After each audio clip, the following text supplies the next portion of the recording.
नमस्कार। आज हम एक ऐसी खबर की तह तक जाएंगे जिसने उत्तर प्रदेश के मेरठ को हिलाकर रख दिया। जी। हमारे पास Jansatta, NDTV, the new Indian express और आज तक जैसे कई स्रोतों की रिपोर्ट्स हैं। तो इन सबको मिलाकर हम ये समझने की कोशिश करेंगे कि कपसाड़ गांव में उस दिन आखिर हुआ क्या था। बिल्कुल। ये कहानी मतलब सतह पर तो एक माँ के असाधारण बलिदान की है, लेकिन इसके नीचे समाज, कानून और तनाव से जुड़ी कई और परतें हैं। हाँ, ये एक ऐसी घटना है जिसमें व्यक्तिगत त्रासदी तो है ही, साथ साथ सामाजिक ताने बाने पर भी सवाल उठते हैं। चलिए तो फिर इस मामले की गहराइयों को समझना शुरू करते हैं। जी। तो सबसे पहले चलिए उस घटना के क्रम को समझते हैं। ये सब कब, कहाँ और कैसे शुरू हुआ? तो ये जो घटना है ये मेरठ जिले के सरधना इलाके में एक गांव है कपसाड़, वहां की है। कपसाड़ गांव, ठीक है। रिपोर्ट्स के मुताबिक एक 50 वर्षीय दलित महिला और उनकी 20 वर्षीय बेटी, वो दोनों अपने खेत की तरफ जा रही थी। मतलब एक सामान्य दिन की तरह ही। हाँ बिल्कुल, ये उनके लिए एक रोजमर्रा का काम रहा होगा, लेकिन उस दिन वो उनकी जिंदगी का सबसे भयानक सफर बन गया। तो ये घटना गांव के बाहर किसी सुनसान जगह पर हुई। अक्सर ऐसे मामलों में एक पैटर्न सा दिखता है। बिल्कुल, जहां मदद की गुंजाइश कम से कम हो। और इससे ये भी पता चलता है कि ये एक सोची समझी योजना हो सकती है। तो हुआ क्या वहां पर? रास्ते में एक शख्स ने उन्हें रोका और बेटी को जबरदस्ती अपने साथ ले जाने की कोशिश करने लगा। और जाहिर है माँ ने इसका विरोध किया होगा। मैं ये सोचकर ही सिहर जाती हूँ कि उस माँ पर क्या गुजरी होगी, एक तरफ अपनी बेटी और दूसरी तरफ एक हमलावर। उन्होंने वही किया जो कोई भी माँ करती। उन्होंने अपनी बेटी को बचाने के लिए हमलावर का रास्ता रोका, उससे भिड़ गईं, लेकिन आरोपी के पास एक धारदार हथियार था। जैसे ही माँ ने विरोध किया, आरोपी ने उन पर बेरहमी से हमला कर दिया। रिपोर्ट्स बताती हैं कि उन्हें बहुत गंभीर चोटें आईं। और फिर बाद में उन्हें अस्पताल ले जाया गया, लेकिन तब तक बहुत देर हो चुकी थी। उन्होंने अपनी बेटी को बचाने की कोशिश में अपनी जान दे दी। ये सिर्फ एक खबर नहीं है, ये असाधारण साहस और एक माँ के सर्वोच्च बलिदान की कहानी है। पर इस हैवानियत को अंजाम देने वाला था कौन? क्या सोर्सेज में आरोपी के बारे में कोई जानकारी है? हाँ, पुलिस के बयानों के आधार पर स्रोत बताते हैं कि जो मुख्य आरोपी है उसका नाम पारस सोम है। उम्र करीब 22-23 साल। पारस सोम? जी। लेकिन यहाँ पर एक बहुत ही परेशान करने वाली जानकारी सामने आती है। आरोपी कोई बाहरी व्यक्ति नहीं था। क्या मतलब? वो और पीड़ित परिवार दोनों एक ही गांव कपसाड़ के रहने वाले थे। मतलब ये कोई अजनबी नहीं था? आरोपी और पीड़ित परिवार एक दूसरे को जानते थे? हाँ, ये तो मामले को और भी ज्यादा जटिल और दर्दनाक बना देता है। यही इस मामले का सबसे संवेदनशील पहलू है। जब अपराधी और पीड़ित एक ही सामाजिक परिवेश से हों, तो गांव के अंदर का माहौल बहुत बहुत विस्फोटक हो जाता है। सही बात है। ये सिर्फ एक व्यक्ति का अपराध नहीं रह जाता, ये आपसी विश्वास के टूटने की कहानी बन जाता है। गांव के भीतर की शांति, रिश्ते सब दांव पर लग जाते हैं। इस पूरी त्रासदी में एक तरफ माँ की दुखद मृत्यु हुई, तो दूसरी तरफ बेटी का अपहरण हो गया। उस बेटी का क्या हुआ? उसकी सुरक्षा को लेकर तो बहुत चिंता रही होगी। हाँ, बहुत ज्यादा। घटना के तुरंत बाद बेटी लापता थी और ये परिवार और पुलिस दोनों के लिए सबसे बड़ी चिंता का विषय था। कल्पना भी नहीं की जा सकती उस परिवार की हालत की। बिल्कुल, एक सदस्य की हत्या हो चुकी थी और दूसरा लापता था। हर बीतता पल स्थिति को और तनावपूर्ण बना रहा था।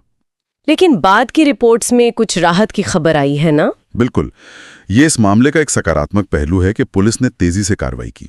बाद की रिपोर्ट्स इस बात की पुष्टि करती हैं कि न केवल बेटी को सुरक्षित बरामद कर लिया गया। अच्छा, ये तो बहुत बड़ी राहत की बात है। हाँ, बल्कि जो मुख्य आरोपी था पारस सोम, उसे भी गिरफ्तार कर लिया गया। तो आरोपी अब पुलिस की गिरफ्त में है। यहीं से कहानी का दूसरा अध्याय शुरू होता है, कानूनी प्रक्रिया का। जी। जाहिर है इतने गंभीर मामले में पुलिस ने सिर्फ गिरफ्तारी पर ही काम नहीं रोका होगा। एफआईआर में क्या कहा गया है? पुलिस ने एफआईआर में बहुत गंभीर धाराएं लगाई हैं। आरोपी के खिलाफ हत्या यानी आईपीसी 302 और अपहरण आईपीसी 364 के तहत मामला दर्ज किया गया है।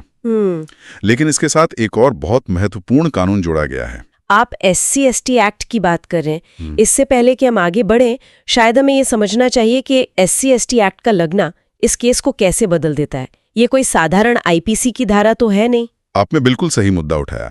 देखिए, SC/ST एक्ट, जिसे प्रिवेंशन ऑफ एट्रोसिटीज एक्ट भी कहते हैं, वो तब लगाया जाता है जब किसी अनुसूचित जाति या जनजाति के व्यक्ति के खिलाफ अपराध उसकी जाति की वजह से किया गया हो। अच्छा। ये कानून सिर्फ सजा को सख्त नहीं करता, बल्कि यह पीड़ित को तुरंत राहत, सुरक्षा और एक विशेष जांच प्रक्रिया का अधिकार भी देता है। तो इसका मतलब ये हुआ कि प्रशासन इस मामले को एक संभावित घृणा अपराध, मतलब हेट क्राइम के रूप में देख रहा है। हाँ, या कम से कम उस एंगल से भी जांच कर रहा है। यानी पुलिस की शुरुआती जांच में ही उन्हें ये शक है कि ये सिर्फ अपहरण की कोशिश का मामला नहीं था, बल्कि इसके पीछे एक जातीय रंजिश या उत्पीड़न का एंगल भी हो सकता है। जी, इस एक्ट के लगने से जांच की दिशा ही बदल जाती है। अब जांच अधिकारी को यह भी पता लगाना होगा कि क्या अपराध का मकसद पीड़ित की जाति थी। ये एक्ट इसलिए भी महत्वपूर्ण है क्योंकि ऐसे मामलों में अक्सर गवाहों पर दबाव होता है, सबूत जुटाना मुश्किल होता है। ये कानून पीड़ित परिवार को एक तरह का कानूनी कवच देता है और प्रशासन पर भी एक दबाव बनाता होगा कि मामले को गंभीरता से और तेजी से निपटाया जाए। बिल्कुल। तो कानूनी प्रक्रिया चल रही है, लेकिन ऐसी घटना का असर सिर्फ पुलिस स्टेशन और कोर्ट तक तो सीमित नहीं रहता। कपसाड़ गांव और आसपास के इलाके पर इसका क्या असर हुआ? रिपोर्ट्स माहौल के बारे में क्या बताती हैं? रिपोर्ट्स एक बहुत ही तनावपूर्ण तस्वीर पेश करती हैं। मैं सोच सकती हूँ। घटना के बाद कपसाड़ गांव में भारी तनाव फैल गया। दो समुदायों के बीच किसी भी तरह की हिंसक झड़प को रोकने के लिए वहां बहुत बड़ी संख्या में सुरक्षा बल तैनात कर दिए गए। पूरा गांव एक छावनी बन गया होगा? हाँ, बिल्कुल यही शब्द इस्तेमाल किया गया है। गांव एक तरह से छावनी में तब्दील हो गया था। और इस तनाव का असर राजनीतिक और सामाजिक स्तर पर भी दिखा होगा। जरूर, निश्चित रूप से।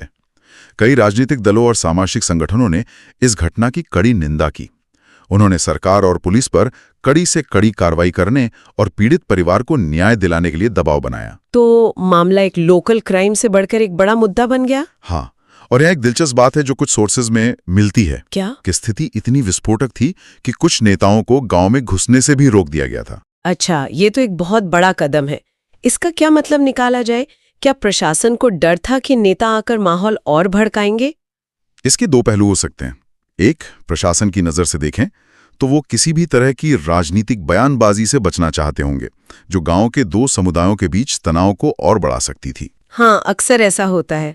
अक्सर ऐसे मौकों पर नेता अपने राजनीतिक फायदे के लिए भड़काऊ भाषण देते हैं, जिससे स्थिति और बिगड़ सकती है। और दूसरा पहलू? दूसरा पहलू ये भी है कि ऐसे कदमों से पीड़ित पक्ष और उनके समर्थक अक्सर ये महसूस करते हैं कि उनकी आवाज को दबाया जा रहा है और उन्हें बाहरी समर्थन से काटा जा रहा है। जी, तो ये एक बहुत ही नाजुक संतुलन है जिसे प्रशासन को साधना पड़ता है। शांति बनाए रखना बनाम लोगों को अपनी बात कहने देना। तो अगर हम इस पूरी तस्वीर को एक साथ देखें तो ये मेरठ में हुई एक दर्दनाक घटना है, जहां एक मां ने अपनी बेटी की रक्षा करते हुए अपनी जान दे दी। इसके बाद पुलिस की तेज कार्रवाई हुई, आरोपी गिरफ्तार हुआ, बेटी को सुरक्षित बचाया गया। लेकिन इस घटना ने गांव में सामाजिक तनाव की लकीरों को और गहरा कर दिया है। बिल्कुल, और उस पर कानूनी और राजनीतिक प्रतिक्रियाएं भी हुई। तो मुख्य बिंदु क्या निकल कर आते हैं सब में? अगर मुख्य बिंदुओं को देखें तो वो हैं अपराध की क्रूरता, एक मां का अदम्य साहस, पुलिस की त्वरित कार्रवाई और सबसे महत्वपूर्ण इस मामले में SC/ST एक्ट का इस्तेमाल। हाँ, वो एक्ट वाली बात। इस एक कानून ने इसे सिर्फ हत्या और अपहरण के मामले से कहीं ज्यादा जटिल और संवेदनशील बना दिया है। ये दिखाता है कि कानून की नजर में ये सिर्फ एक व्यक्ति का दूसरे व्यक्ति के खिलाफ अपराध नहीं है, बल्कि एक व्यवस्थागत समस्या का लक्षण हो सकता है। बिल्कुल सही। ये वाकई एक बहुस्तरीय मामला है। इसमें व्यक्तिगत त्रासदी है, सामाजिक तनाव है, पुलिस की कार्रवाई है और एक जटिल कानूनी प्रक्रिया है। सब कुछ एक साथ उलझा हुआ है। और इन सभी तथ्यों और परतों के समझने के बाद एक सवाल मन में उठता है जो हमें सोचने पर मजबूर करता है। बताइए।